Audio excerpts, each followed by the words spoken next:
Maghahain ng Certificate of Candidacy, COC, si dismissed Bamban, Tarlac Mayor Alice Go sa susunod na linggo para sa kanyang muling pagtakbo bilang alkalde ayon sa kanyang abogado na si Attorney Stephen David.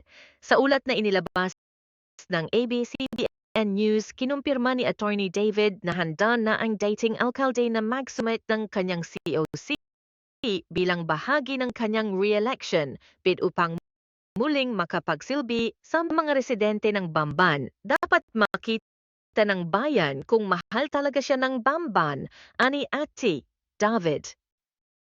Kung mahal siya, mananalo siya. Kung ayaw na sa kanya, hindi na siya mananalo. Ito ang naging pahayag niya tungkol sa posibleng pagbabalik ni Alice sa pwesto bilang mayor. Magiging independent candidate si Alice Go sa darating na halalan. Inaasikaso na rin umano ang lahat ng kinakailangang dokumento para sa kanyang pag-submit ng COC na gagawin ng isang representative niya dahil siya ay kasalukuyang nasa kulungan. Kaugnay nito, nagpaliwanag si Karen Bordador sa mga ulat na nagsasabing may special treatment di umano si Alice Go, ngunit ipinahayag niyang malinaw ang mga legal na proseso na sinusunod para sa kaso ng dating alkalde. Paninindigan ng COMELEC. Sinabi rin ni Commission on Elections, COMELEC spokesperson John Rex Laudianco, na tatanggapin ng ahensya ang COC ni Alice kung maghahain ito dahil hindi pa nila hawak ang pinal na desisyon ng korte ukol sa mga kaso laban sa kanya. Kahit na iniimbestigahan ng COMELEC ang election offense na kinasasangkutan niya, wala pang final na desisyon, dagdag ni Laudianco. Nilinaw din ng COMELEC na hindi automatikong magiging kandidato si Alice Go matapos magsumite ng kanyang COC. Ang pagsumite ng COC ay bahagi lamang ng proseso ayon pa sa kanila. Sa ilalim ng batas, may ilang legal na hadlang o kasong kinakaharap na maaaring maka-impluwensya sa pagiging kwalipikado ng isang kandidato. Mga kaso ni Alice Go matatandaang noong Agosto 2024, tinanggal ng ombudsman si Alice mula sa kanyang pwesto bilang mayor ng Bamban matapos siyang mahatulan ng guilty sa kasong grave misconduct.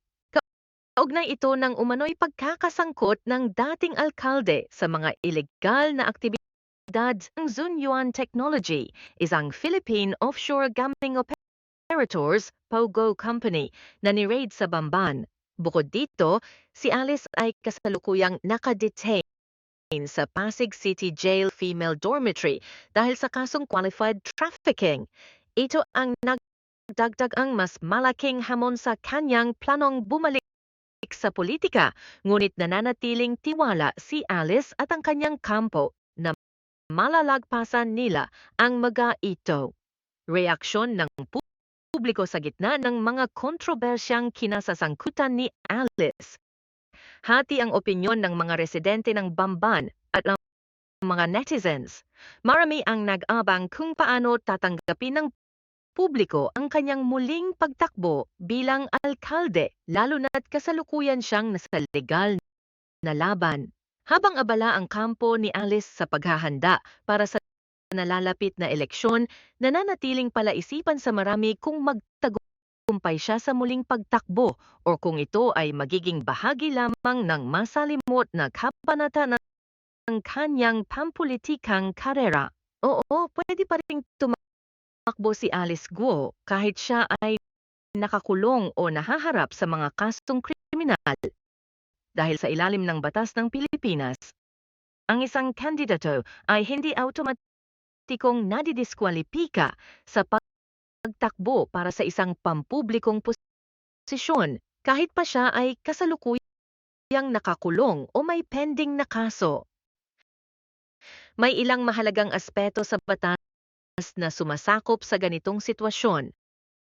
1. Presumption of innocence. Hanggat wala pang pinal na desisyon o hatol mula sa korte, final conviction, ang isang tao ay itinuturing na inosente, kaya't kahit pa nahaharap si Alice sa mga kasong qualified trafficking at iba pang legal na issue, maaari pa rin siyang maghain ng kanyang Certificate of Candidacy, COC.